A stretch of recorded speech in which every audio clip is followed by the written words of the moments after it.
Prepare the treated sample solution and test kits. Open the foil pouch, take out the test card and the disposable dropper. Put them on a flat and clean work surface.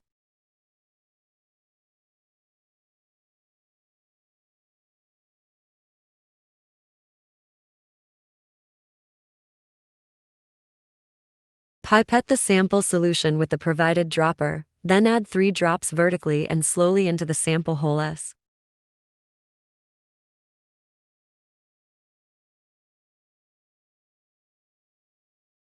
Read the result at room temperature in 8 to 10 minutes. The results after 10 minutes are for reference only.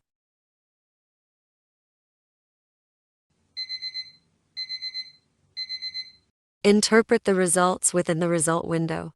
If both the control line C and test line T are colored, with the test line T showing the same or deeper color as the control line C, it indicates a negative result.